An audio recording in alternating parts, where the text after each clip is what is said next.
Okay guys, I've been sat here, I've been thinking this last 10 minutes. This generating electricity from steam, which is completely feasible, it's got my mind thinking.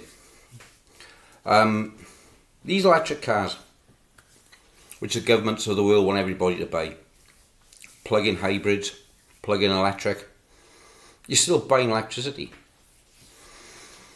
But the biggest thing, and the governments nowhere on the planet are acknowledging it, are solar panels. There's over 3 billion trucks on this planet with 33-foot trailers on average.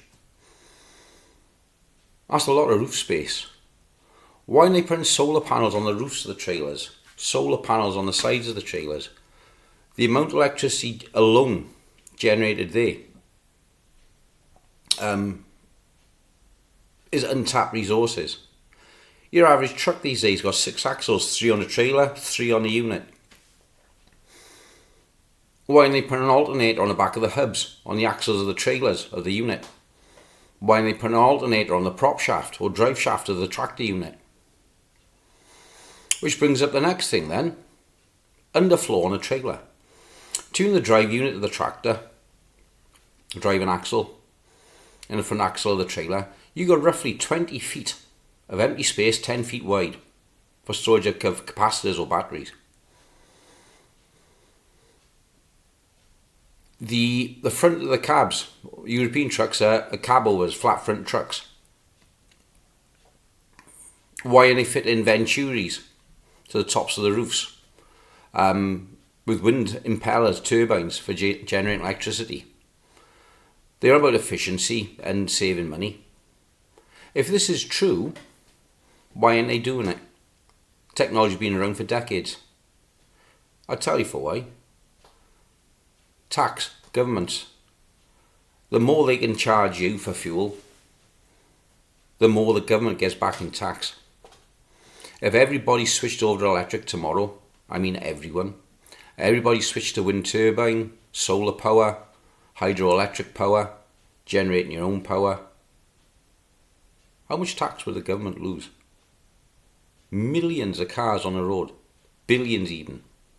It would bankrupt the government overnight. They don't want everybody to go to electric and solar power. That's why they're not pushing real green issues. Think about it. Makes sense. So, this is the trailer manufacturers.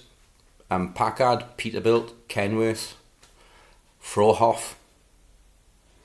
If you're serious about saving people of the world money, and your consumers' money, your hauliers' money, your contractors' money, why aren't you putting alternators on your trailers, battery packs, solar panels?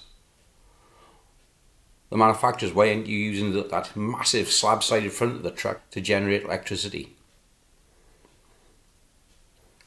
End of each shift, those trucks could be plugged back into the national grid and the power downloaded, saving you millions as operators. The new solar panels are thin, wafer thin.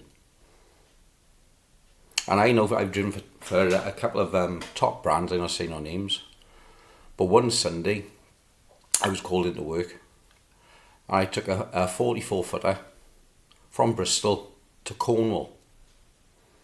I opened the back doors of the trailer and inside was 1 kg of milk,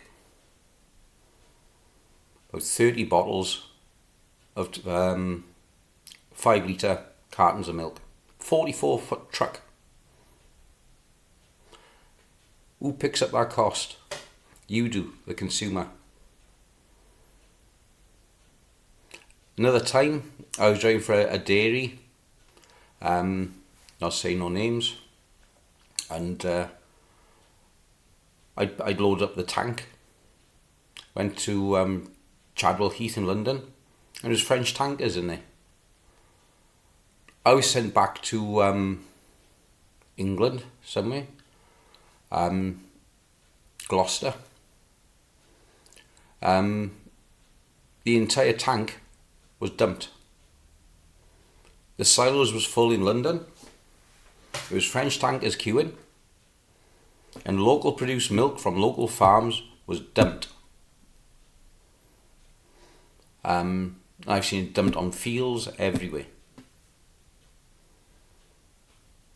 So if you want to know why your prices are kept high in places like Walmart, Tesco's, Asda, Sainsbury's, look into the supply chain. Prices have been held artificially high. Taxes have been kept up. If you want to know what's going on in the world, speak to your local trucker. We see more than you ever know. So yeah, electric on trailers. Why isn't it being done? They're pushing for all these cars because electric motors are cheap. Tesla's costing $40,000 plus than that. The technology costs peanuts. So why are they putting it into trucks? Because for every dollar burnt on a truck in fuel is tax back to the government.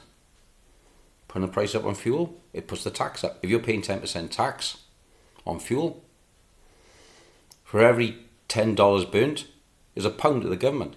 If fuel goes up to $20, it's $2 to the government, and so on and so on. Now in the UK, it's something insane like 350% tax on fuel. At one point, we was paying £10 a gallon, which is roughly $12.50 a gallon for fuel. It's gone down a little bit now. Quantitative easing, or so they tell me. But it's something to look into. Again, solar power on your trailers, on your cars, etc. Bye bye.